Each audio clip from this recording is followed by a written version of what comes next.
Welcome back, everyone. Monday, the 16th of March, 2026. We are back live across the world.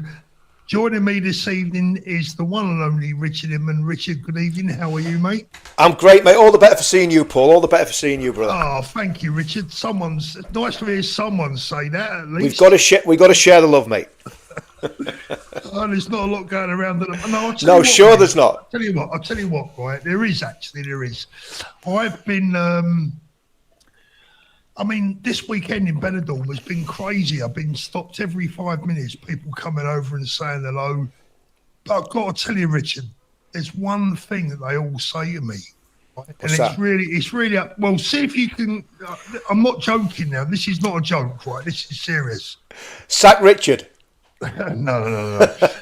Anyone in the chat as well, right? So today alone, I bumped into about six different people. Mostly couples that have come here, mostly couples that are living here now. They've come here in the last year.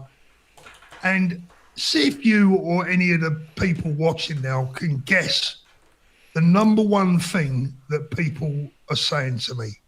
What is it? What they want? Is it what they want? No. It's what they're saying to me about the UK. Well, they're probably saying we're in big trouble. Well, it's similar to that. Let's just see if anyone in the chat, can pick up what they're saying. Look, at the end of the day, exactly. Let's have a look. Yeah, this is the most common thing that people are saying to me. That we're done. That's the most common thing that people are saying. We're done. Well, I don't agree with that yet, but it's getting bloody close. Well, it's in our hands, Paul. Is it? Yeah, it is. Yes, absolutely it is. Absolutely it is. And, all you need is some sensible heads, a plan, and people that are brave enough to execute the plan. And about 15 million people. No, not really. Not really. You don't need... If you've got a good, sensible plan, you don't need a lot of people to do it. You just need the right people. Well, I hope you're right, Richard. It's the number one thing that people say to me, and I try and instill a little bit of positivity and say, look, not yet. We've got a chance. There's still a way. Blah blah blah. But that's, I'm just passing on what they say to me, and it's the most reoccurring thing. It's a very, very defeatist way of looking at things. And look, Paul, the flack we get, what this has cost people in this movement, it's cost a lot of us a lot, right? But you don't give up because do you give up before even firing a shot? Yeah. And I'm not talking. I'm saying that metaphorically, right? But I get it. But I get it. Do you just give up? Oh, we haven't even got into a fight yet. And obviously the video will play later on, and what we'll talk about later on. I think what we've got to do, Paul, we've got to be realistic about what the fight is. We've got to be realistic about what we're facing, and we've got to be very honest with people. Yeah. That if we don't prepare to make sacrifices, we've no chance of winning. That's the reality of the situation. Yeah. I don't think we're finished. I don't believe we're finished for a minute. No, I hope not. But I'll tell you now, mate, we're on the brink, I think. Michael says can't do nothing abroad.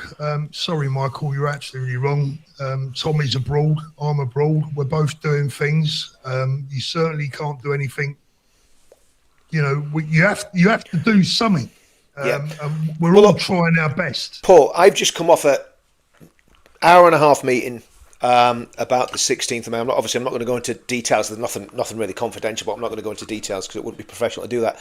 But 16th of May is, that's a line in the sand. It's another line in the sand. It's another stand that people can take. So people can get involved. They can, book their tickets. They can book their flights. They can book their trains, book the hotels. Yeah. Get to London for the 16th of May. And Paul, if I could, mate, if I could drop a link in just to Tommy's Urban Scoop page, because they've asked me to do this, just because they need money. I mean, I gave a big chunk myself yesterday, and I couldn't really afford to do it, but I thought, well, at the end of the day, you've got to do it. So if you could pop that on the screen there, Paul. Where is it? I've just dropped it in the chat there, mate. I've just dropped it in the chat. Hold on a second. It's under Counter Media or Richard Inman. Yeah, and you just drop that on the screen. There we go. Yeah. Now, believe you me, this event is going to cost a ridiculous amount of money, because it needs to cost a lot of money, because what we need to put on to keep people safe and make sure everybody can see and hear everything that's going on. Because obviously last time, by the grace of God, we pulled it off and we didn't have any problems, and it was down to just the excellent work of the security, the stewards, the police, and everybody that was on the ground everybody that was involved in organising that last event went absolutely the extra mile. We're going to do the same on this one, but it absolutely needs massive support. Absolutely needs massive support. So get onto the Urban Scoop website and support that event. Support that event, because at the minute, Paul, there's nothing. There's no other show in town apart from Unite the Kingdom. Yeah, and dare I say, the pledge. Yeah, there's always people moaning about raising money, but these events don't operate for free, right? That's the bottom line. If anyone could put on an event for 1 million people plus for nothing, get in touch. We'll put you in touch with Tommy's team. Yeah, absolutely. Yeah, absolutely. Well, I mean, this event, I'll tell you what it's going to cost. It's going to cost north of £500,000. I think we're looking at something like £600,000. Wow. Because we're talking multiple screens, multiple fibre optic links, massive PA systems all the way through the centre of London. I'm not going to say where it's going to be, all the way through the centre of London. So it's a massive, massive effort, and 100% we need people to get involved. And look, if you can't go to the event, support it. If you can't support it, tell people about it. It is the hill to die on. It is the hill to die on. And it's going to be my what do you call it? My swan song, Paul. That's it. I'm gonna walk off into the sunset after this event. I keep saying that. It's not your general. Let's just hope it's not your general customer. No, it's not going to be. It's not going to be Little Bighorn. Well, you never know. It depends if I end up on the wrong side of the river. Do you know what I mean? Because there's a lot going on in London that day. Put it this way. Richard, I'm sorry, mate. It's a long, long time before you had a Little Bighorn. So don't worry about that. You'll be fine. Ain't that the case, Paul? Ain't that the case? Richard, oh, mate. We always have to lower the tone, don't we? It's always you that does it. You're about as your mouth's about. It's the morality that comes out your mouth is about as low as a snake's belly. It's as simple as that. Someone once said to me, "How low can you get?" I said, "Would you believe with Jack Russell?" There you go. Is that Cockney rhyming slang, Paul? It's living in Benidorm. That's what it is, mate. I'm surrounded. Oh yeah, because you weren't like this before you went. No, mate.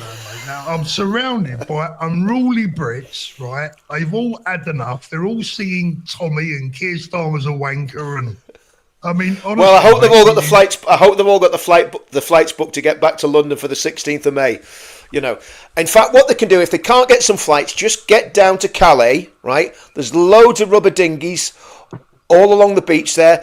Put one of those little, what do they call them? Those little Palestinian bandages around your head.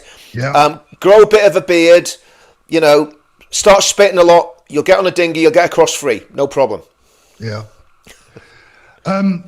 Wendy, none of us can afford not to support the 16th. Yeah.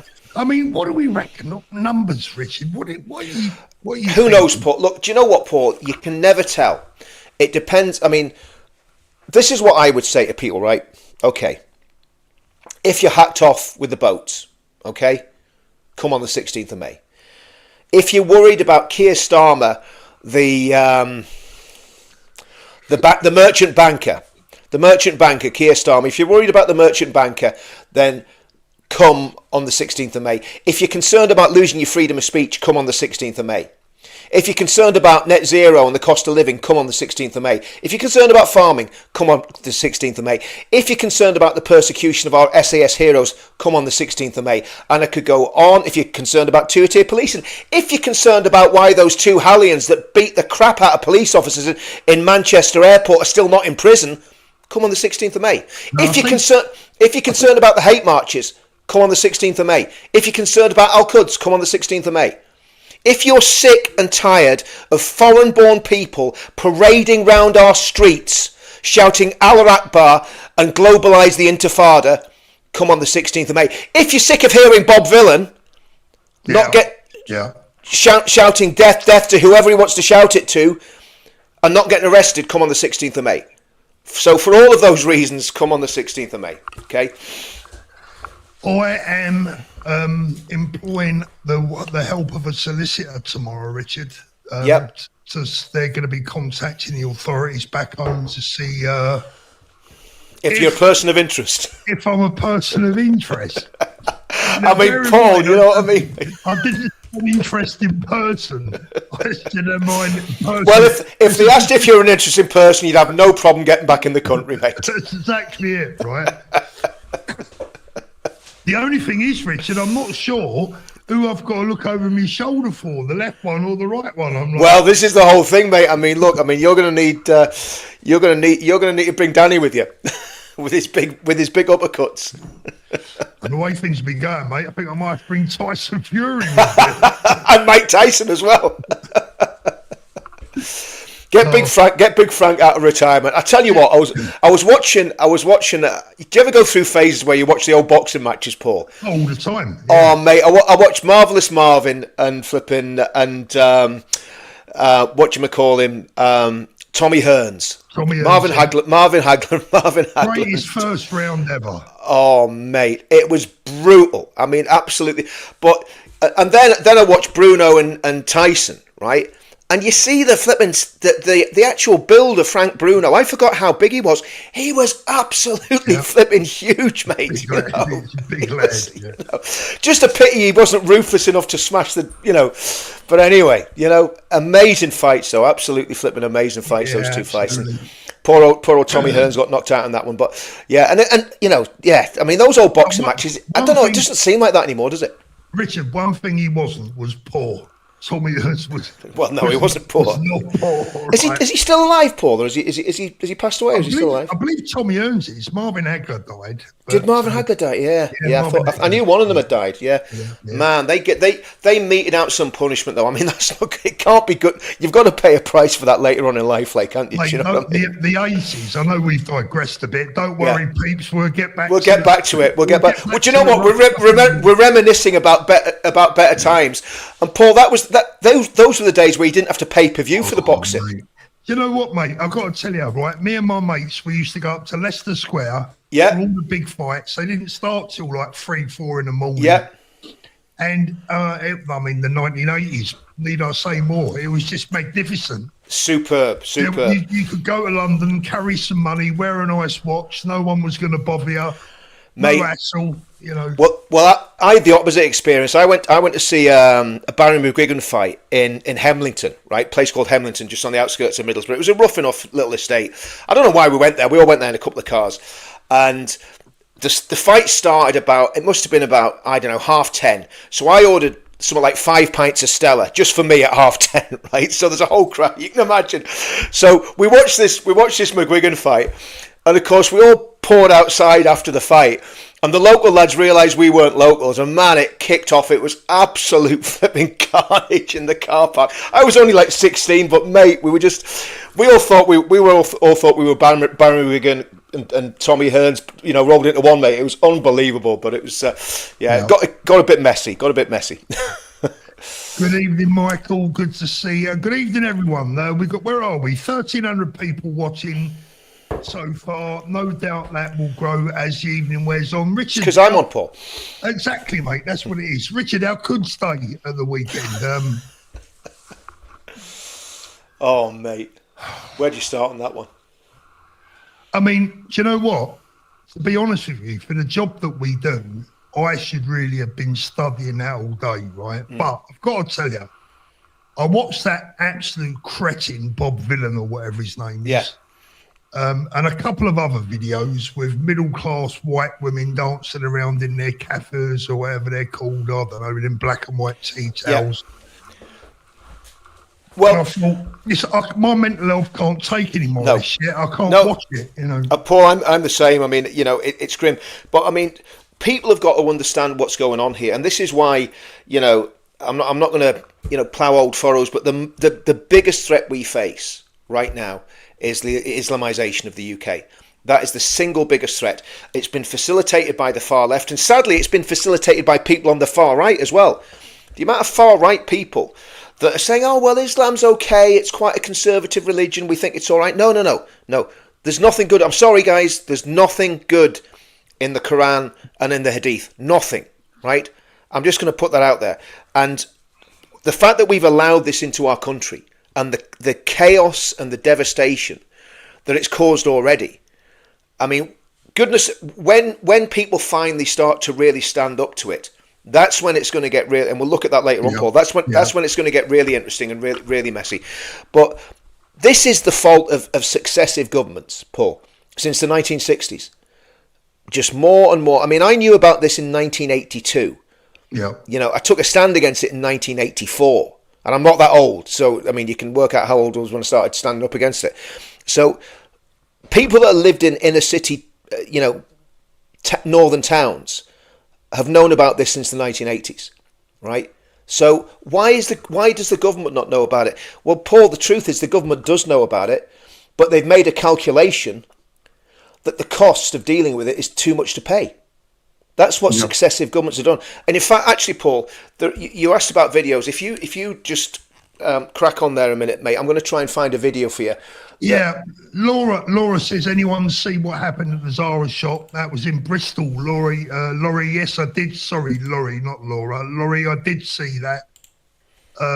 Yeah, vile, a young white girl being assaulted by a group of... well, I don't know what you call them, not migrants. I don't know who they were, but it certainly seemed like a racially motivated attack. Cheers, Jack. Thank you, mate. Appreciate that. All the best. Kenny, cheers, Kenny. Tried to donate to UTK events through Urban Scoop, and it says page is blocked. We'll try again. Don't know what that is. We might have to inform the boys over there. Yeah. I mean, I think if you give through Urban Scoop, the money will all go into one pot anyway. I would imagine. So I mean, I you know, I don't know. I'm not part of that side of things. So yeah, I can't find this video, Paul. So we'll leave it. But there was a video by an ex-British soldier. Colonel Richard Kemp, and I'll tell you what he said. I mean, he basically said exactly what I've just said, Paul. He said, look, he says, the problem that the UK has got is that they refuse to deal with the problem, which is the radical Islamists and the Islamization of the UK. They're not dealing with it. They keep kicking the can down the road. And he said, this is Richard Kemp. And he said, there will be a civil war, you know, and if he's saying that, then people should sit up and listen, because he's not some airhead. It's the same as that academic David Betts. David Betts has studied this all his life. David Betts is saying exactly the same thing. Yeah, not a couple of pissheads. No. So, you know, and that's why when people are saying England's lost, England isn't lost, but I think you're quite right. We are in the last chance saloon, you know. And this is the single biggest issue. It's not about what an Englishman is. It's about what is happening with Islam in the UK. That's the immediate threat that we face right now. And you look at what happened in Iran in 1979. You look at what's just happened to Syria. You look at what's happened to Turkey. You look at, you know, the scale is unfortunately going in the wrong direction. You know, not just here, Richard. It's all over, isn't it? It's all over the world. It's happening in America. It's happening. It's the stuff that's happening in Nigeria, Paul, is absolutely obscene. And this is, in Nigeria, it is half Arab, half African tribesmen attacking black African Christians and murdering them. Yeah. So when people try and conflate this and say, oh, you're being racist, it's not about race. This is about a religious ideology that is fanatical, that wants to take over the world, and we are in the last chance saloon to stop this happening.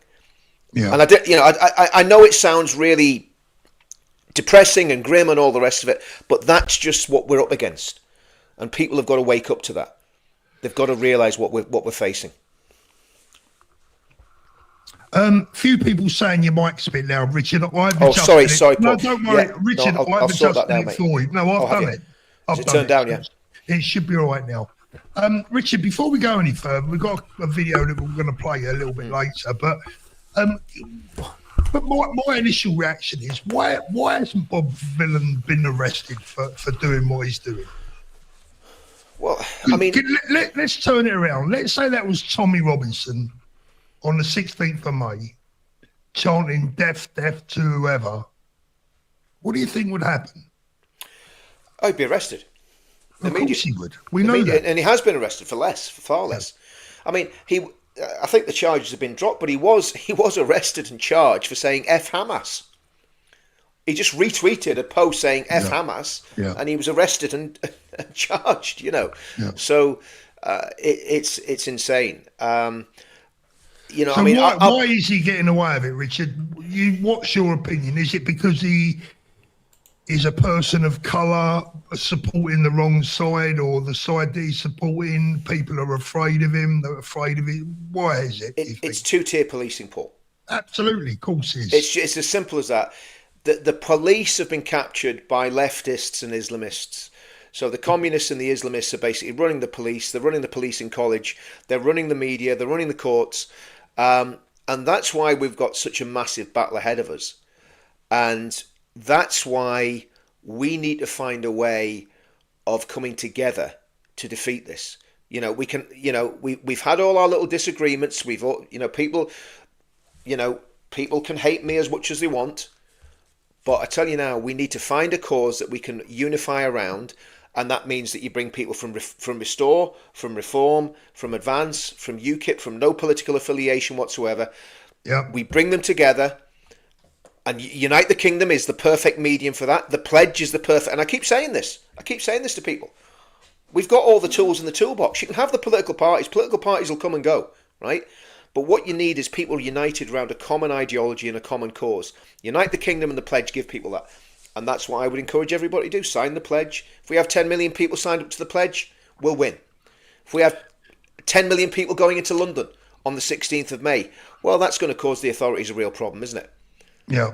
So we need to mobilise. What we need, Paul, is a common ideology that everybody, all right-thinking people in the UK can get behind. And we've got that. Me and you've been pushing this for 2 years, mate. Pretty much as lone voices. And my challenge is to every other YouTuber, every other political party, get behind the pledge and start pushing the pledge out there. Because if that's used properly, it will work. Yeah. Anyway, that's what you asked the question. Yeah. No, absolutely. Did you see the video? I don't know if you saw the video I did yesterday. Probably not. But I did a video yesterday that featured that lad Gary getting pulled at the airport by 6 armed police officers. Have you not seen the video? Seen it, mate. I played it myself this morning on my channel. It's insane, isn't it? I mean, it's absolutely insane. Now, I've been trying to find out exactly what the tweet was, and apparently it was a joke. Sorry, not a tweet. It was a Facebook post. Yeah. Apparently it was a bit of a Bernard Manning style joke, right? Yeah. And a 6 armed, they'll build it for him. That's the joke, Paul, isn't it? And that arrogant sergeant. Did you see him? And he's a sergeant, that's a sergeant. He was the guy in charge, probably, right? Yeah. And the way he spoke to that guy's wife. I'm guessing it was his wife or his mom. I don't know whether it was his wife or mum or who it was, but anyway, the lady. The way he spoke to that lady. One, he was presuming guilt, which I thought in British law you presumed innocence. Yeah. He was presuming guilt. It was all over him. The arrogance and the condescension. And I thought, you know what, mate? See, when it comes to it, you're going to regret that. You're going to regret having that attitude, because if it happens to his daughter, or if it happens to his wife, or if it happens to one of his grandchildren, what's he going to do then? When he picked the wrong team, when he picked the wrong side. Well, he'll probably blame us for stirring up trouble. Oh, Paul, we get the blame for everything, mate. I mean, everything's our fault. Listen, everything's our fault. Here's the thing, Richard. What struck me about his attitude was not just his attitude, the fact that he had 3 stripes on his arm, and he's probably got at least 20 years behind him in the force. Yep.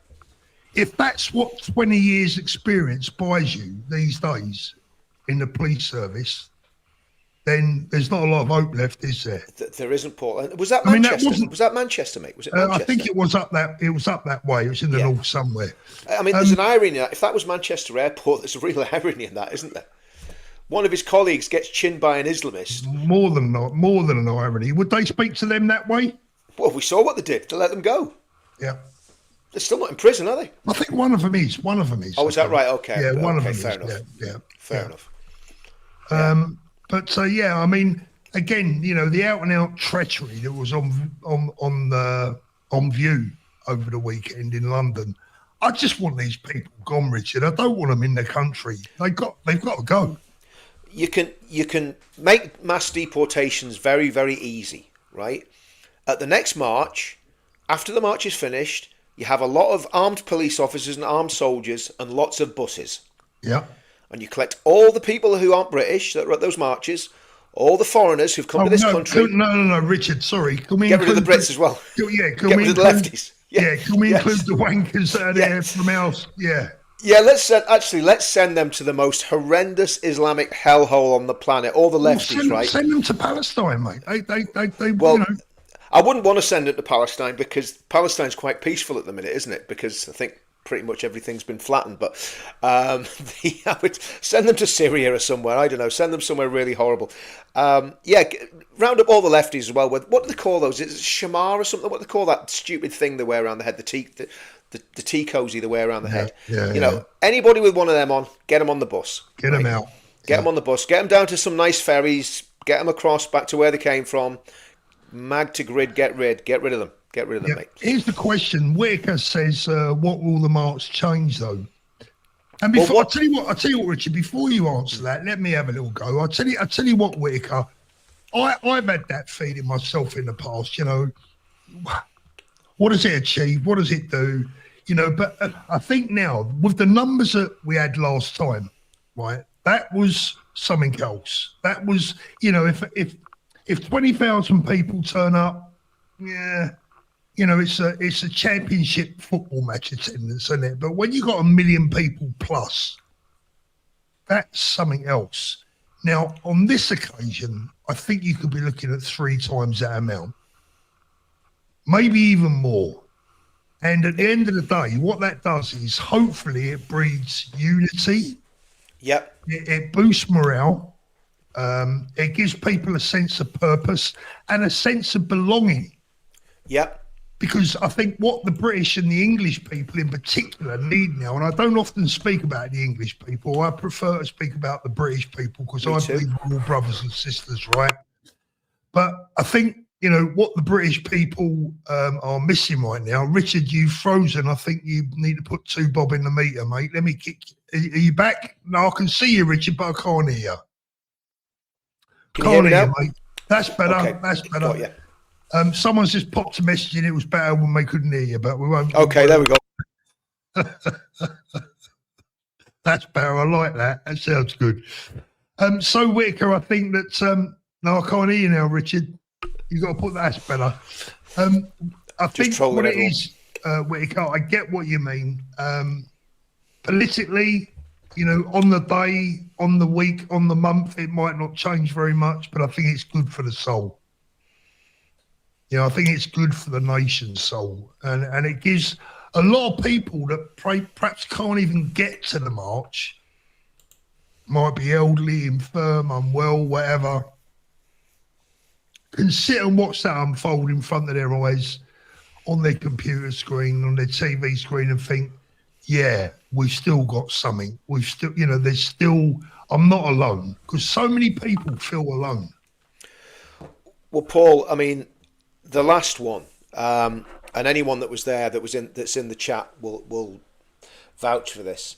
The sense of togetherness and unity and peace at that last event was phenomenal. Now, the media and the police have said, oh, there was violence, this, that, and the other. Well, there was violence because the police messed up. The reason there was violence was because the police put the left between the obvious. What you had overflow routes there. Because there were so many people, the police had to allow the marchers to overflow into different areas of the city, right? So they left the left. I mean, you were talking about the Battle of Little Bighorn. You were talking about Custer's Last Stand. Mate, Hope Not Hate, or whatever they were, Stand Up to Racism, whatever they call themselves. They call themselves these lovely flowery names, and they're all wrong uns. But the left were left behind. I mean, they were completely surrounded, and it was actually quite wonderful to behold. But the police should never have put the left in that position. Yeah. Because, I mean, look, if people had really wanted to get at the left, they would have got at the left. Because you're talking, maybe in that area alone, maybe there's 100,000 people that could have just gone through the police lines like a knife through butter. Yeah, yeah. And they didn't. They didn't, right? No, because they were well behaved. Because they were well behaved. But that's not the spin and the narrative that's been put on it. But I think, Paul, the atmosphere at that event, again, it's a lot of work for everybody that's involved, but the atmosphere at that event was absolutely fantastic. Never seen anything like it. It was tremendous. There was just a peace over the whole of London. You know, it could have been I sincerely hope that this rhetoric that's been doing the rounds over the last 2 or 3 weeks doesn't deter non-white Indigenous people from attending, because the organisation is called Unite the Kingdom, and that's what we want to do. We want to unite everyone against everything that is evil. Paul, if that happened, that would be totally against the ethos of the marches, right? Yeah. Because, look, we are going to address it, and we're going to look at it tonight. There is a massive problem with radical Islam, fundamentalist Islam, trying to take over wherever it lands, wherever it ends up. That infamous saying that horrible little critter from Birmingham said, we're not here to take part, we're here to take over, right? So that's what we're fighting against. We're fighting against the communists, the globalists, and the Islamists. We're not fighting against people because of the colour of their skin. We're not fighting against Hindus, Jews, Sikhs, people from the West Indies, people from Africa. All of those people are welcome at our marches, right? I can put my hand on my heart and say, ethnic minority people are welcome at our march, and if anyone sticks it on you at a march, there'll be 10 people sticking it on the person that's just stuck it on you, right? Because this nonsense about, well, we know what I'm talking. I'm not even going to go there tonight, Paul, but, the reality is people from all backgrounds are welcome at Unite the Kingdom, because what we want is, like we've always said, Paul, people with red, white and blue in their hearts. In their heart. Richard, someone just said there, bring a tent. Would that be possible? Well, let's just leave that for now. I mean, there's something going on there, but I don't want to comment on that. Okay. But I've got my own opinions on that, and I'm going to keep them to myself for now. But I'll not be bringing a tent, put it that way. I'm going to be staying. You know why you won't be bringing a tent? Because I'll be outside the tent pissing in. What's the old saying? Isn't that right? To be inside the tent pissing out and outside the tent trying to piss in. Absolutely. And don't piss down my back and tell me it's raining. That's it. If anyone hasn't seen the film The Outlaw Josie Wales, that is the most memorable quote out of that film. And it wasn't even Clint Eastwood that said it. It was... it's just If you've never seen that film, go and find The Outlaw Josie Wales. It's got to be on YouTube. You could probably watch it for about £2 or something. Absolutely one of the best westerns ever made. I love it. June, that's what I feel like. Sometimes I feel like Josie Wales, Paul. You know what I mean? We're taking them all on our own. You know what I mean, mate? Nigel Farage, Trevor Kavanagh warned today that government are running scared of these protesters, and we are sleepwalking into an Islamic republic. He's spot on. Absolutely right. And look, there you go. This is the thing, Paul. You know what annoys me, right? What annoys me is I've been telling people about this since, I'm not kidding, 1998 was the first time I spoke publicly about this. Stood against it in 1984. Because we've seen what's been going on, right? And, great that Trevor Kavanagh is now getting on board. But you see, 5 or 6 years ago, he'd have been condemning me and Tommy and everybody else. Calling them all racist, Nigel Farage again, click a like if you are angry at the hijacking of our streets by foreign people who are telling us how to run our country. Thank you, mate. Yeah, hit a like button. And yeah, if you're angry at people hijacking our streets, give us a thumbs up. Appreciate that, mate. Really do. And The Yam's physical catalogue of media. Good evening, my friend. Tommy needs to go to the JRE podcast. Yeah. Been in USA. What do you think of Tommy's work so far out in the States, Richard? Mate, his work rate's been absolutely phenomenal. I mean, his feet just haven't. I've chatted to him a couple of times. His feet just haven't touched the ground. I mean, he's just been at it, full tilt. And listen. I mean, you only what he's got is an opportunity of a lifetime, and he seems to be doing extremely well, Paul. It seems very well received. He is telling people exactly what's going on in our country. I think he's speaking to Congress soon. I think he's actually going to Congress to speak to Congress. So I mean, that's phenomenal, Paul. When you think he was in prison, like, when was it? Was it this year? It was last year? Was it last May? Last year, Last May. He got out in May last year. After all that time in solitary. So no, it's been absolutely phenomenal. And some of the stuff, I mean, mate, it's been a good advert for the US as well. I mean, he was in some steakhouse somewhere in Texas. You see that one, mate? The food in there was just. I was just thinking, oh man, I could put on a couple of stone there in an afternoon. Do you know what, mate? The way I see it, right? The way I see it, he deserves it.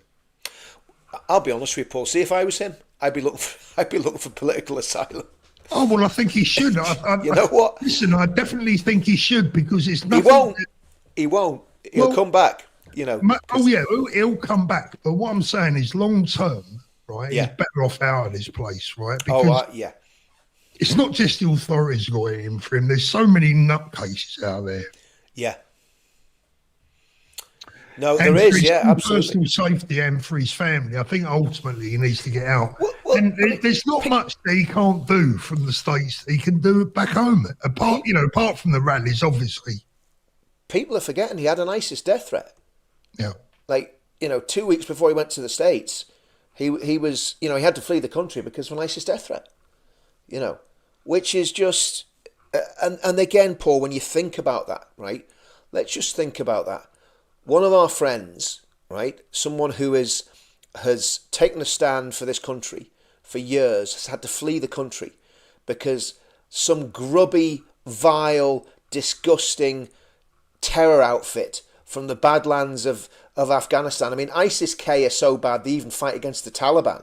That's how bad ISIS-K are. Some backward, goat-loving scumbags have stuck it on Tommy. And he's had to flee the country. It's disgusting. It's absolutely disgusting. Don't be horrible about goats, Richard. I like goats. They're nice. I wasn't getting at the goats, mate. It was just the ones that are over. It's the Afghans that are over familiar with goats that worry me, mate. Do you know what I mean? I like a goat. We had a goat once. We did, honestly. We had a goat, and it kept butting me. Literally kept sticking the nut in. I got a bit fed up with it after a while, I'll be honest with you. Did you turn it into a stew? No, mate. No, the kids loved it, and it didn't. It liked the kids. It weren't so fond of me. Like my wife, it was just don't know me. why, Paul. I don't know why, but then he started to grow up, and he started nutting the kids as well. So he had to go. Nowhere nasty. We just took him to the farm, and we give him to a farm. But, and he got him halal slaughtered, and he ended up in a curry. No. There's no. But listen, mate. Come on, mate. I tell you, you're the geezer that cheered when Bambi got killed. You are, aren't you? Nope. It wasn't me. I'll tell you a story about. Do you know what? I went to the cinema. Do you remember the film Michael Collins? Yeah. About the Irish IRA guy in the 1920s, right? Great movie, actually. Really, really good movie. Liam Neeson played Michael Collins, right? So I went to see that film with my wife in Belfast. Now, obviously, my wife's from a loyalist Protestant background, right? So we went up to this cinema up in the centre of Belfast, right? And it was obviously a mixed crowd, right? And there was a part of the film where a police car got blown up in Belfast, right? Half the audience stood up and cheered, mate. Talk about a chill coming over the cinema. I was ready to do a fighting withdrawal. You know what I mean? I was going to go out swinging, and of course the wives went, "Calm down." But yeah, that's true. That's honestly true. People stood up and cheered when the police got blown up. That just shows you. And that was early 90s. Do you know what I mean? Unbelievable. I've got one for you here, Rich. I'm going to put it up. I'll let you answer it because you're in a good mood this evening, so I'm going to see if I can change it. Oh, mate, you just love it, don't you? Just Ready? Ryan, Rich. Shalom, my brother. Shalom. I like this one, look. Trump should arrest Armour for us. Mate, listen, I wish Mossad were paying me. Mossad, you've got my number. Give me a ring. I'll take checks or postal orders. Mate, we've all had it. We've all been accused of taking money from Mossad, right? Mate, I've never even been offered a penny by Moss Brothers, let alone Mossad. You know what I mean? Oh, mate. Moss side more like, you know what I mean? More like Moss side, yeah. Oh dear. You can't play ball with a goat. No, you can't. No. Well, there's some of those. I'm not going to say some of the Afghans play. Anyway, stop there, Richard. Anyway, stop. I was going to say they play hide the sausage. Now, Paul, don't lower the tone. Tom Hardy has spoken up. Has he good? There's a lot of people. Has Tom Hardy spoken up? That's really good. Because really good, do you know what? Yeah. Tom Hardy's a bit of a hard nut, He should be the next. He should be James Bond. He'd be a brilliant James Bond. He'd be a brilliant James Bond. Do you know what? Yeah, Tom Hardy's a geezer. Like, he really is. I think Tom Hardy's brilliant. Yeah. Look, Julie says goats do that when they want a bit. That's true. Lucky Paul. Where men are men and goats are nervous. Paul's backyard. Yeah. Right, just a quick word. By the way, I want to give a big shout out to my wonderful mod Claire Bear this evening, who's been getting a bit of stick. But Claire, you're a brilliant girl. Stick with it. Thank you so much for all your help. And I can see you're in the chat there tonight, keeping everyone nice and polite. And so thank you so much, Claire. I told Claire the other week that if someone comes on and wants to abuse me, let them do it. Let them show themselves up. But she's been protecting me. She always does. Thank you so much, Claire. All the best to you. That's that one. What should we play this video, Richard? Yeah. Well, probably best knock us out of the whole thing and just play it full screen. Now, guys, it's about 10 minutes long. It's a video I made, I suppose, probably about 6 or 7 years ago. Just after, well, maybe it's more actually, because it was just after the attacks that were going on in France, and after to stick it on there, Paul. But you probably just need to drop us out so that people can see it properly, and then we can certainly comment on it and try and explain exactly what we think's going on in the country and why it's happening. Right, here we go. Oh yeah, Paul. Before we do that, mate, yes. If somebody could put in the chat what Tom Hardy's actually said and what he took a stand on, that'd be really good to know, guys. Yeah. Yeah.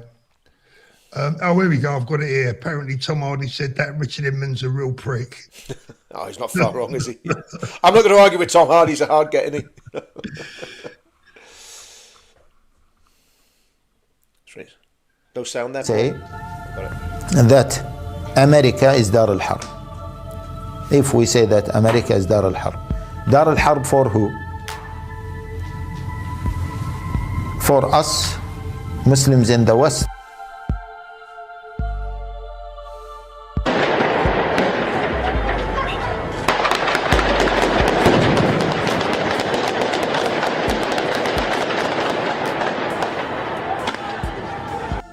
America, for Muslims in America, this is Dar al-Harb for them. If you say that it is Dar al-Harb for them, then they are allowed to go and steal.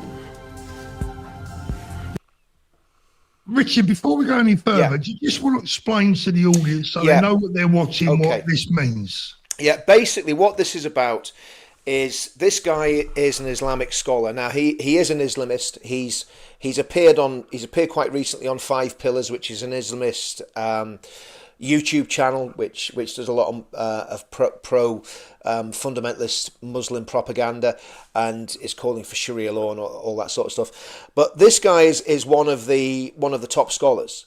And to set the context, and you'll see it as we go further on through the film, he's talking about the different states that there are for Muslims. So there's Dar al-Harb, which is house of war. Now, strictly speaking, any country that is not under Islamic domination can be house of war, unless the nation makes a treaty with the Muslims. And what this guy is actually saying is that the United Kingdom, he doesn't say it implicitly, he doesn't say it explicitly, he says it implicitly. And he's saying that the UK has made a treaty with the Muslims. And Paul, in fact, I don't know if we can just, in fact, we'll put it on at the end. There's a little explanation, but there's a little PDF explanation, because I think it's really important that people understand this. Yeah. So we are basically in a treaty state at the minute, according to this Muslim guy, okay? So we are not Dar al-Harb, we're not House of War, we're not House of Submission, because Islam hasn't taken over our country yet. We're in this little grey area, which is a treaty state. In other words, we let them do whatever they want, and they don't make war with us. It's pretty much what it means. Carry on. Yeah, and none of the scholars said this, because there is a social contract between the person, the American, the Muslim American citizen, and the rest of the people. He cannot steal from them.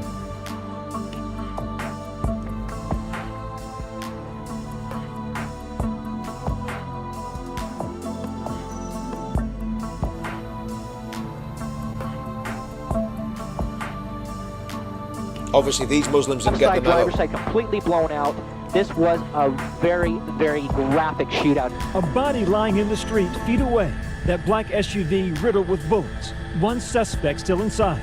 As police run into position, single file up across the lawn. Can someone say that it is Dar al-Harb so that you can pick the American ladies and have just stop that there, Paul. Sexual relationship with?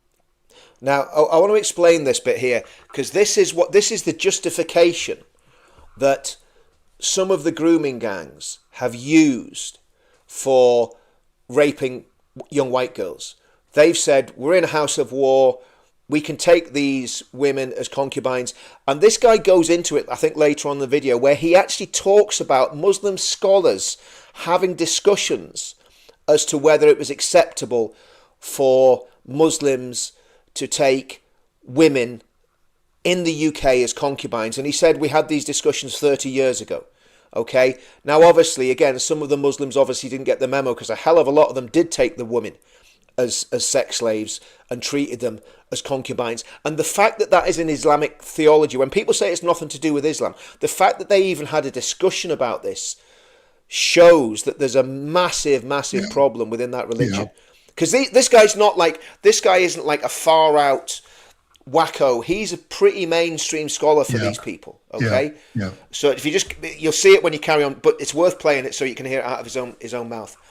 With them, and you deal with them as concubines or right-hand position. No one can say this, and even if someone were to say this, we will say that this is madness. And I think you are discussing these things now that have been discussed in Britain 30 years ago. Just think about that, Paul.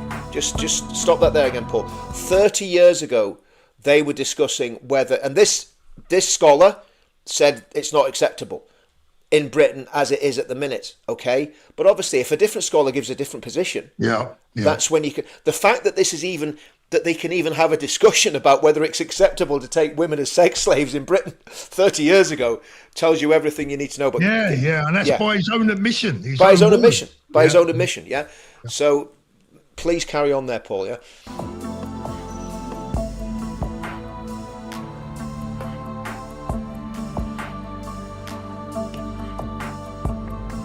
On Norway, you are 30 years backward. Okay, you need to spend 30 years in order to overcome these questions and to have the real debate that you need. Yeah, we finished these questions maybe 30 years ago. Seriously, I remember that this question was discussed. I'll tell you.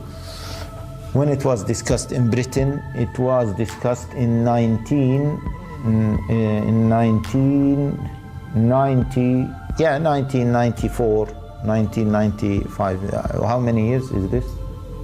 Huh? 17 years.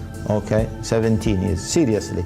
Because I remember that people send it, some brothers from Britain send it to me, and they wanted the answer of Sheikh ibn Jibreen. And Sheikh ibn Jibreen gave an answer for this. That, some people advocate that because we are in Dar al-Harb, we can go and take those women and have a relationship with them because they are the right-hand position and they are the concubines. Yeah? And this is madness. Stop that again there, Paul, because this is really important that people understand this. So obviously this was going on in Britain, and imams or Muslims that are connected with these top scholars, I think this guy's from Al-Azhar University in Egypt, I think, got in touch with the scholars to say, we're doing this, we think we're in house of war, so we're actually taking these women as concubines. And they had to get a position from scholars like this man to tell them not to do it. Now, I'm sorry, I don't think you'll find that in Buddhism, I don't think you'll find it in Hinduism, I don't think you'll find it in Sikhism, I don't think you'll find it in Judaism, you certainly won't find it in Christianity. So let's get real here. There is a very, very serious problem that our country's facing with radical Islam. Well, I wonder if I'll run up the local vicar back in Brighton and said, I'm out in Spain, right, and I'm thinking of taking a few Spanish women concubine. He'd say, it's unbelievable. I'm laughing. It's not funny, but I'm laughing because it's so crazy. Exactly. It's so crazy, and that is what we're up against. That's what we're up against. And so carry on with the video. There's only a couple more minutes left, but people need to see this to understand what's going on. This is Dar al-Harb. Yeah, if we say that this is Dar al-Harb. So the question or the issue of Dar al-Harb and Dar al-Islam is very, in many cases, is very, very irrelevant to our discussion. Again, in Dar al-Harb, you cannot pray in Jama'ah. Can you? You can't pray in Jama'ah. Which is Dar al-Harb that allows you to pray in Jama'ah? Okay, safely, peacefully. Yeah, you can't.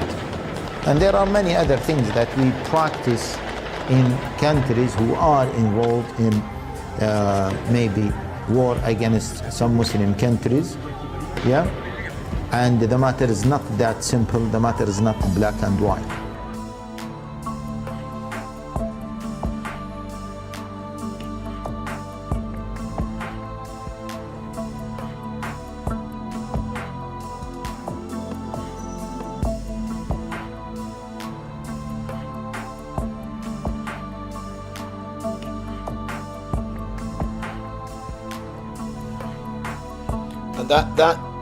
That's I think I can't remember whether it's from the Quran or the Hadith, but that basically that was sanction given by Muhammad for rape of women that were taken as the right hand possession, which means they've gone in and conquered the land. And so this is why this is important, Paul, because at the minute, if we're in this, and I'll pop this up on the screen just so people can see it. If you could pop that the PDF up there. Okay.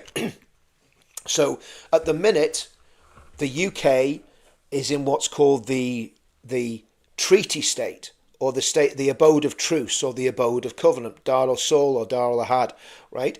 So that's what the UK is in at the minute, because our cowardly, pathetic, snivelling governments are giving them everything they want, because they know, Paul, if they don't give them everything they want, and let's just have a look at some of the, I'm not sure if we got it, we probably haven't got it on this slide, but basically what it means is they can practice their religion, they can pretty much do what they want, they can build mosques, they can have Sharia courts, they can do their own thing. Now, do you ever wonder why no government's ever pushed back against them? Quite apart from votes. Obviously, they're getting votes for them, and that it all works very, very nicely. If you push back against what these Islamists have got in our country now, it's kick-off time. It's Dar al-Harb. We go from Dar al-Sul, the house of treaty, the abode of treaty, to the abode of war.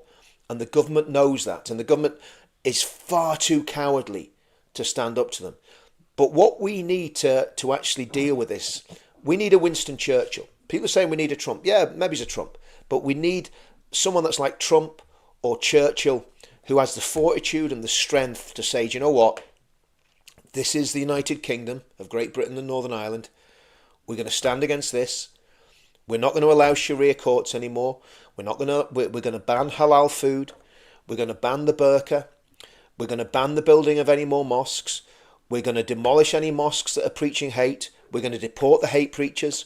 We're going to deport every single Muslim that comes to this country illegally. We're just going to find them, track them down and get them out. As soon as we start doing that as a state and as a country, and by the way, we have to do it.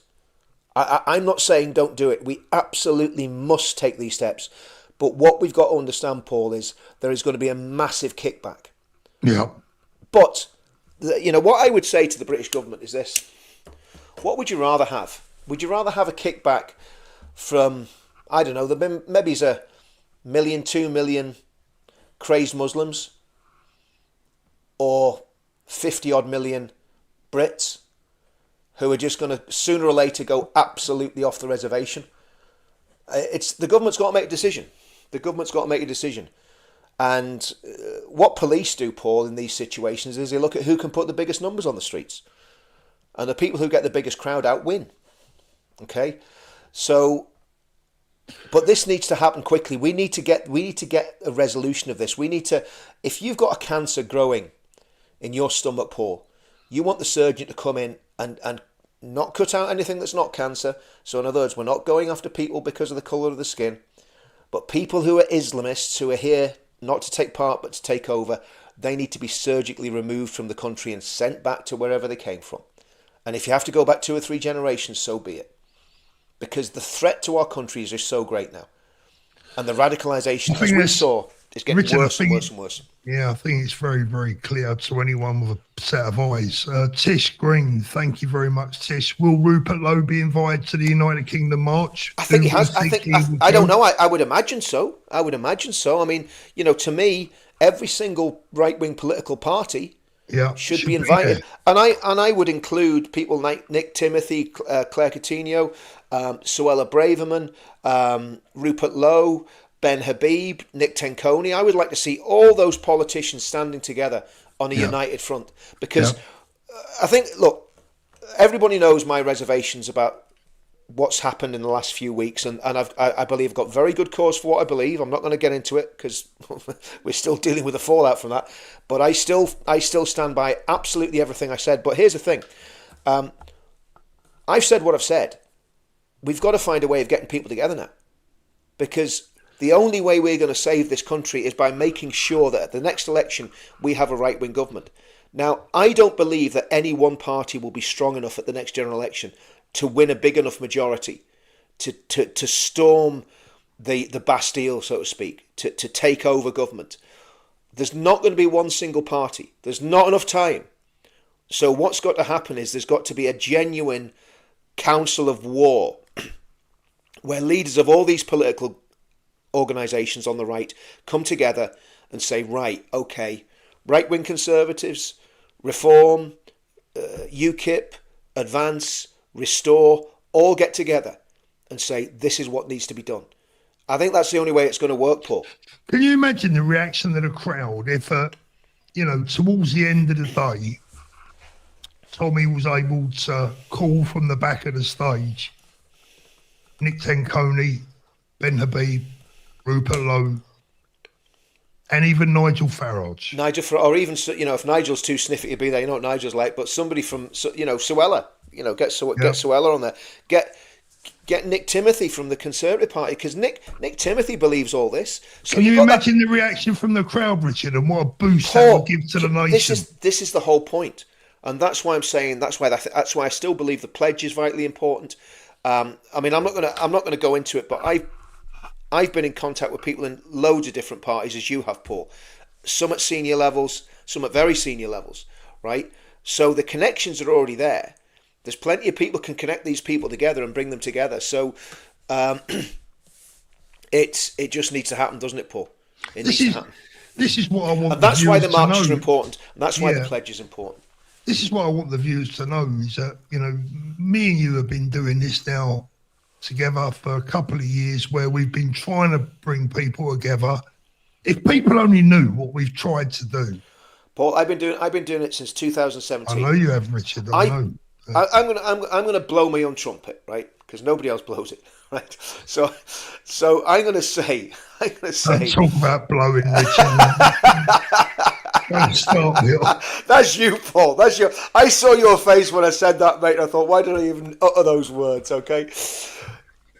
Try to make a serious point here, mate. Do you know, I've forgotten what I was going to say now, mate. You can't distract an You old was man going with to that give sort of yourself a stuff. blow.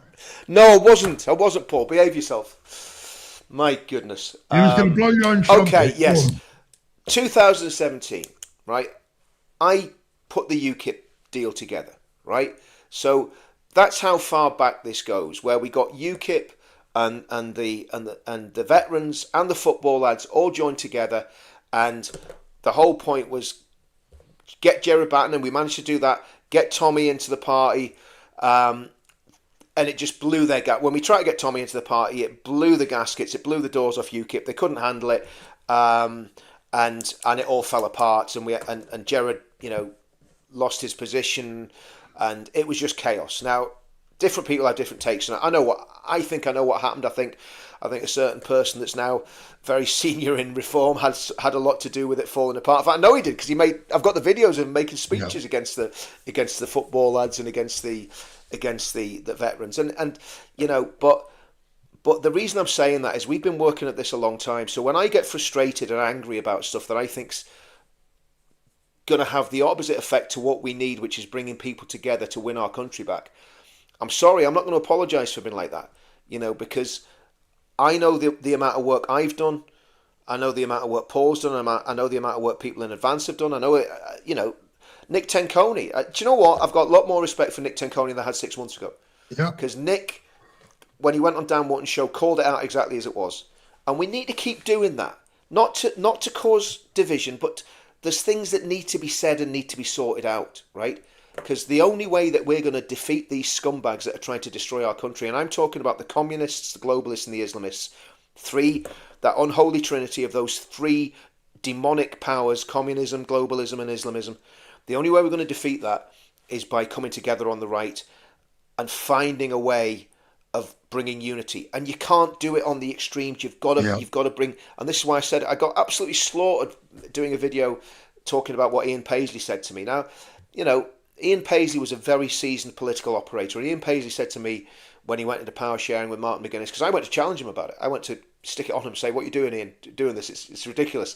And he very calmly went into a back room in his church with a couple of other elders, and he said, this is why I did it. And I was a nobody. I was just a necky git going at them, slapping at Ian Paisley.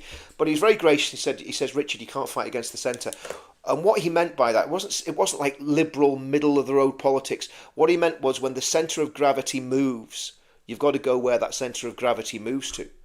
And at the minute, I think where advance is pitched and where the pledge is pitched is just about the sweet spot for that centre of gravity. I think you can go too far to the right, you can go too far to the left.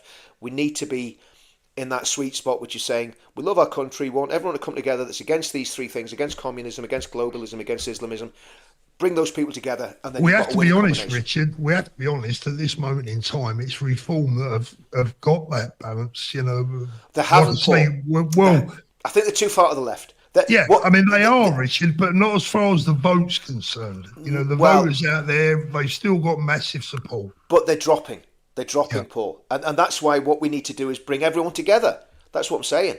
There's a great question coming up. Let me just get through these. Charlie, hey Paul.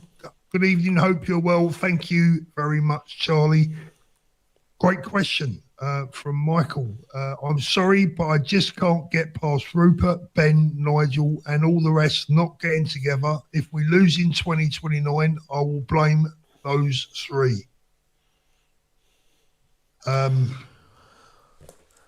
would blame. I mean, look, I got my own opinions on it, but I mean. It's down to all of us to work to make sure that there is some sort of coming together,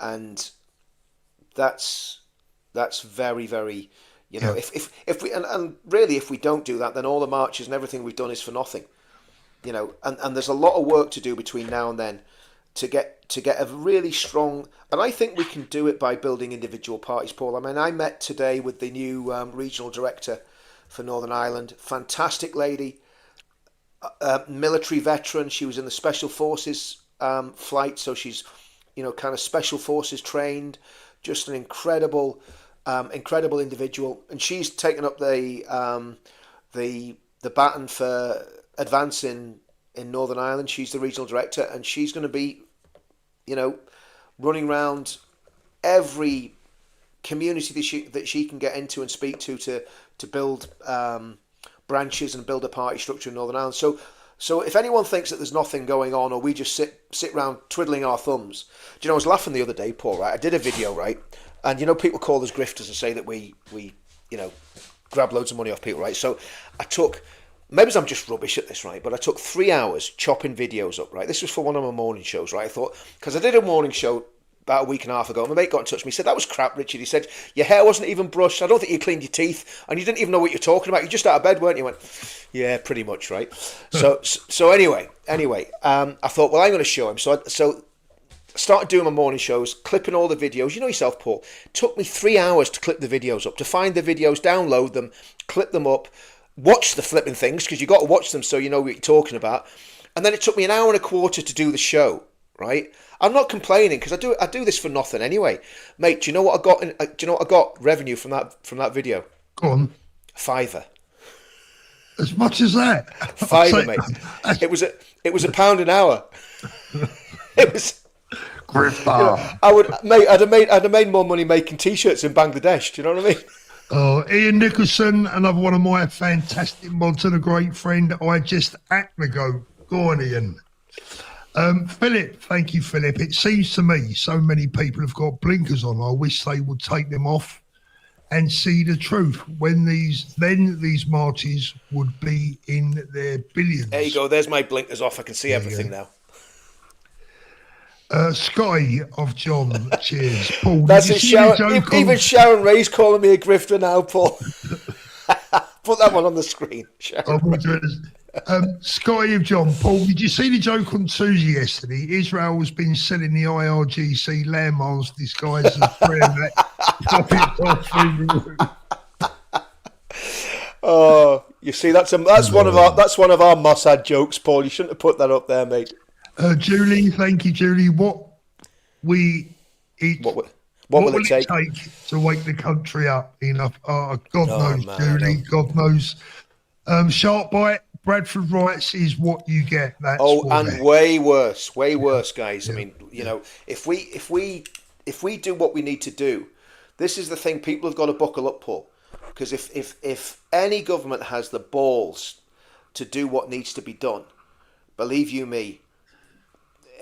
It's going to be messy. It's going to be messy. Good boy says, Dino Bain said yours and Rich's name two races. Said yours and Rich's names. Not quite sure what you mean. I know. I don't know. No. Clarify that, Gibby. I can't work that one out, brother. Claire Bear, thank you, darling. No need for that, Claire, but thank you so much. Paul, thank you for your kind words, but could you also say thank you to all of Paul and Richard's mods? We are a lovely team and support each other. Brilliant with people. The granddad of mods, Mr. Ian Nicholson. Thank you, Claire. All my mods are fantastic, but we had a little chat earlier on, and I always feel a bit protective towards you, Claire. Ian can look after himself. Don't worry about that. Sharon, thank you, Sharon. I will email Nick Timothy and suggest the 16th of May. Yeah. Well done, Sharon. Yep. Let's just get back in the regular chat, see if we can get what we can get there. Tom says, let's all get behind Restore Britain and get our country back. Gaelic Grace says, I think the guest was implying that your names have been forwarded to racists. Well, possibly. And what? Thanks for that, Gaelic, but I mean, we've had death threats and all sorts the last few weeks, and I just delete them. Okay, another death threat. There you go. Where are we? Yes, it's a great team of mods. Yeah, I mean, I collect death threats, Rich. Yeah. I just delete them. I don't even give them the time to collect them. I just delete them. You know what I mean? Oh no, I collect them. You keep them as evidence. I keep them, yeah. Where are we? Farage is already bought and paid for. We don't need anything from him. Exactly. Yeah, I know. I mean, this is the problem, isn't it? This is the problem. I'll be honest with you, Paul. My problem is my trustometer is at a very, very low ebb. I trust very, very few people. And the amount of people that actually, I'm going to say it, Paul, the amount of people that turned on us, right? Not a lot, but there were some people that I was very surprised at that turned and are no longer walking in the same paths that we're walking in, which was quite a bit of a shock. So there's one guy been with me from the beginning and he's gone now. Can't do anything about it. It is what it is. Very sad. And I think there's no need for it as well. No, there's no need for it whatsoever. Look, the thing is, Paul, the whole point is, right, on the right, we're meant to be all about freedom of speech. Well, that went somewhere, south of the river, didn't it, over the last couple of weeks? Hey, freedom of speech. Oh, you've got freedom of speech until you start criticising this fella, and then then you're in for a world of pain. Yeah, exactly. Yeah. Charlie says, "Thank you, Charlie. Richard, Reform are in the best place to win. Make sure we get our right-wing government in. Then everyone can unite behind advance. Don't split the vote." Well, I'm accused of splitting the vote all the time, Charlie. So, I mean, all I'm saying is people need to get together, because not everybody's going to join Reform or vote Reform, because there is a lot of scepticism and mistrust of Reform. And I think it's understandable because of the way that certain people in Reform have spoke about other people. So there's got to be a way of getting everybody together. I'm not trying to split the vote. In fact, what I'm doing is quite the opposite. I'm saying we need to find a way of bringing this movement together under one voting block that can actually win. Now, that's a massive job. And it's going to be very difficult to do because of ego, because of, the best thing, if Nigel Farage loves the country as much as he says he does, the best thing that he could do. What do you think the best thing he could do? Pick up the phone to Ben and Rupert. Exactly. That's the best thing he can do. Exactly. Thank you very much. And, if he did that and showed a little bit of humility, and I mean, who knows? But again, it's down to everybody showing humility. If Nigel did that, it's down to those. Any Reform members watching tonight. Why don't you email Reform HQ and say we want Rupert and Ben back in the party? Yeah, because can you imagine if you imagine, Paul, right? If Ben and Rupert and Nick and all the smaller parties, the SDP, the whole lot said, okay, boom, let's get William Colston. I mean, he is one of the most underrated politicians. The guy that used to be leader of UKIP, he's come on great guns. I can't remember his name now. Henry Bolton. There's a lot of get David Rhodes involved. Now again, obviously this is heresy for someone that's a member of Advance and is going to stay a member of Advance. But the point is, if there was a way to bring everyone together, right, and bring everyone together in unity, where all the egos were put down, and they gathered together around a set of policies, a set of, an ideology that got rid of the Steve Laws types, got rid of the lefty types on the other extreme, and got that sweet spot, Paul. If Nigel and Ben and Rupert and Nick Tenconi and all these other guys could come together, I think that would be an amazing thing. Yeah. And do you know what? Well, it would scare the living daylights out of everyone. The establishment. And that's I keep going back to. That's what the pledge is for, Paul. Exactly. How about this, boys? Anyone watching this? Rupert, Nigel, I won't say Ben because I know what Ben wants to do. Nick, how about giving us a pie that we can all join and we can all vote for? Yeah. Very good friend of mine has just messaged me. He says, I know I was critical of Richard Inman a few weeks ago, but tonight he's been bang on the money. Well, thanks for that. I appreciate that. I do appreciate that. That's very kind words. And, I haven't really changed what I'm saying. I'm just saying it's slightly different. I was very angry a couple of weeks ago, Paul, because I just thought, we had such an amazing thing going with Advance. And, Richard, and I just you know what it was? I'll tell you what it was, right? I felt the same. It was, we saw our chance of unity go up in smoke. Yeah. And that is what upset us, because we want to unify, we want to win. And then we got blamed for it. I mean, I don't listen, guys. Just I do not have superpowers. I am not this Machiavellian puppet master. I'm really not. My gob's far too big for that, right? I'm just a guy that knows that we need to save our country. That's it.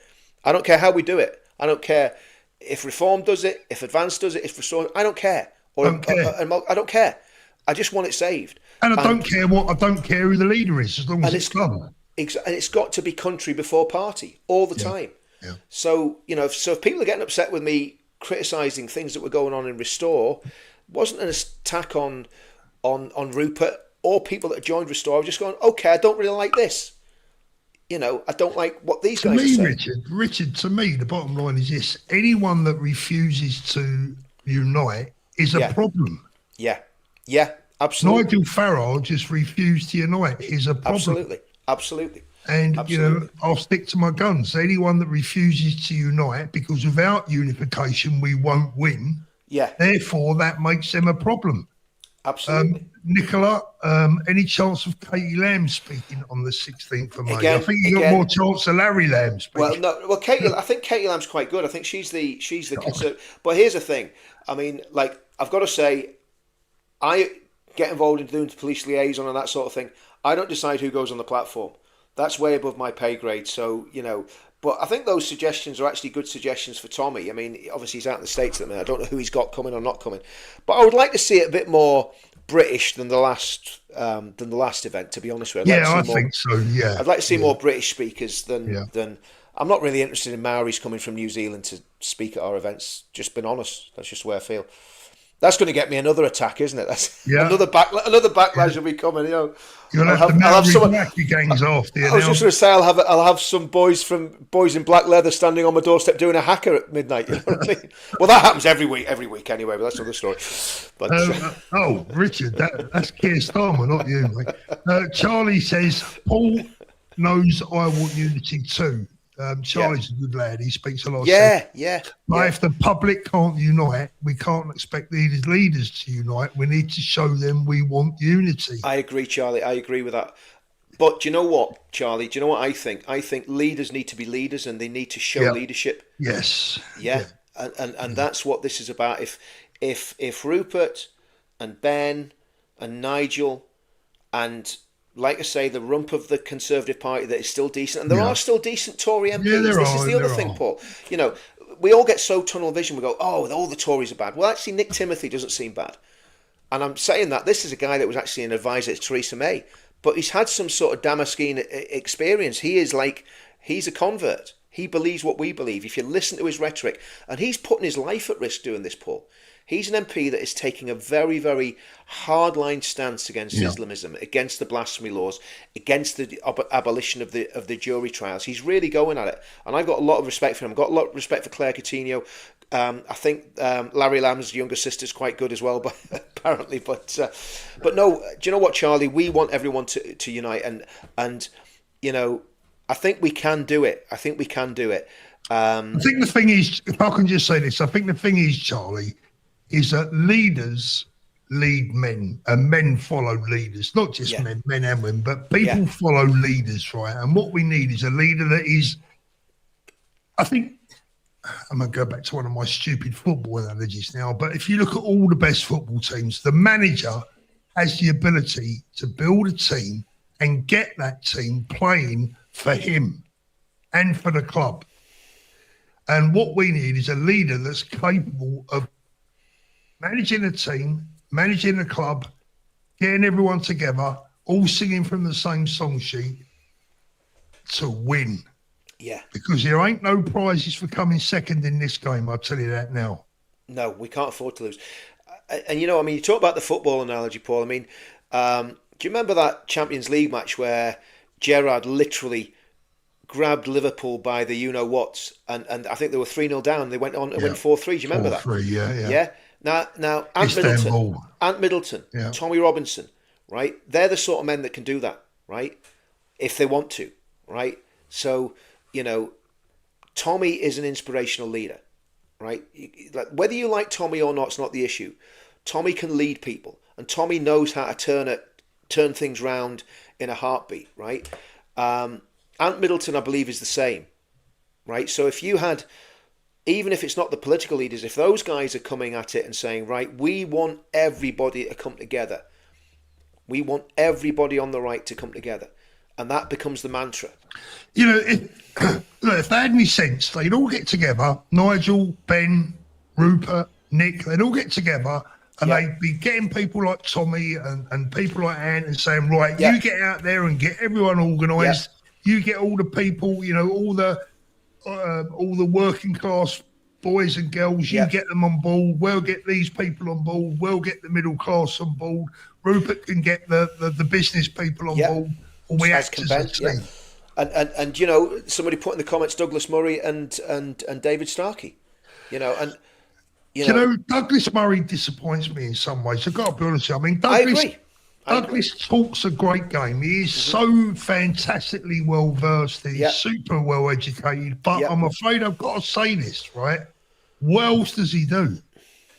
You know, what else does he do? I mean, come on, you know, let's see him on the stage on the 16th. Let's see him join in the political party. Come on. I think Douglas, you're never going to see him on a platform because he's got an aversion to street movements. He's always been terrified of street movements. But I think Douglas Murray. Don't get me wrong. Again, I like him. Of course, I like him. I met Douglas Murray years ago in Belfast when he published the book Strange Death of Europe. I went up to the launch of it.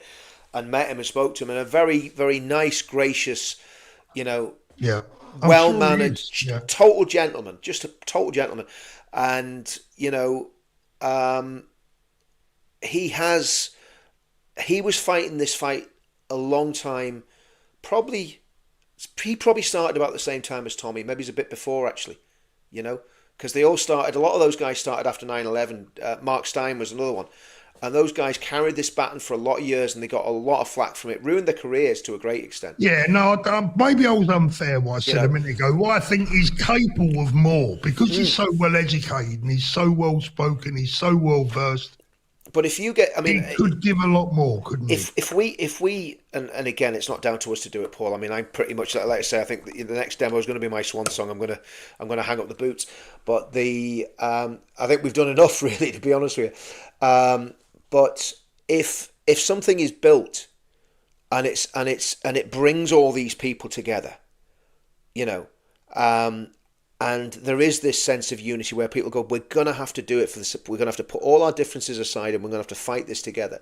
If that happens, then, you know, we're going to be in a position where the likes of Douglas Murray, David Starkey, all these people will just build it. You know, what's it, the old thing, Field of Dreams, build it and they'll come. Yeah. You know. And I think that's very much the case. But Claire Bear has put the link for the pledge in there. Thank you very much, Claire. And Julie says this is not going to end well, whichever side wins. Charlie, one Britain, one country, one heartbeat all together. Agree, Charlie? Yeah, absolutely, Charlie. You know. And our good friend Linford, if we lose, it's because people haven't come out to vote. Regards, Linford, Paul and Richard, amazing work you both do. True gentlemen and patriots. Oh, that's appreciated because believe you me, we've been in the crosshairs for the last few weeks. Linford, I can tell you one thing. Richard is definitely a patriot. I'm not sure. Behave yourself, Paul. He's definitely a patriot. The gentleman. Well, that's the thing. I'm not a gentleman. I'm not. I've always said that. I'm not. I'm just a street guy. I'm not a gentleman. I don't pretend to be a gentleman. You know, I'm a rough man. That's what it is. You know, it is what it is. But you see what, and some people, you know, when the mask slips and the real Richard comes out, it's not very pleasant. That's all there is to it. You know? Right, Richard, we've subjected our audience to an hour and a half almost. That flew in, mate. That flew in. It did flew. It Loved did it. fly. Let's have a little look. Hope everyone enjoyed it. Let me just... good evening, Tina and Jenny. Paul, I think they will vote this time because of the importance of it. Oh, and let's end with this one, John. Let's hope they do. Let's hope they do. John says, God bless... Yeah, to unite the kingdom. I think we'll end on that. Is an absolute cracker to superb to end on. thank you so much for joining us again tonight. Really appreciate it. I enjoyed that one tonight, Richard. I Good did. Put, show. I might dive on and do a little Bible thing at 11. Why not? Get a cup of tea, or maybe dive on. So if anyone's watching, you might get a notification. Depends on how tired I get when I make my cup of tea. But I'll try and dive on in about. So if you've not had enough tonight, Richard might be popping on later on. He's not quite worn himself out yet. It's you know we've had the sequel, we've had the first episode, we've had the sequel, we'll have the prequel at 11 o'clock. Richard, thanks for joining us. Thanks to everyone at home for joining us tonight. Wherever you are across the world, have a really good night's sleep. Stay Paul, safe. before you go, mate, go. Yes. What's this lady's name? Oh, she disappeared. One of the ladies put, Paul has so much charisma. Is that right? Yeah. And my daughter said you're a very attractive man. Thank you so much. I really appreciate that. Mate, she's got a white stick. Yeah, I was going to say, tell me 7 and I off next week. Get out of there. She's blurred vision. See you later, everyone. Take care. Take it easy. All the best.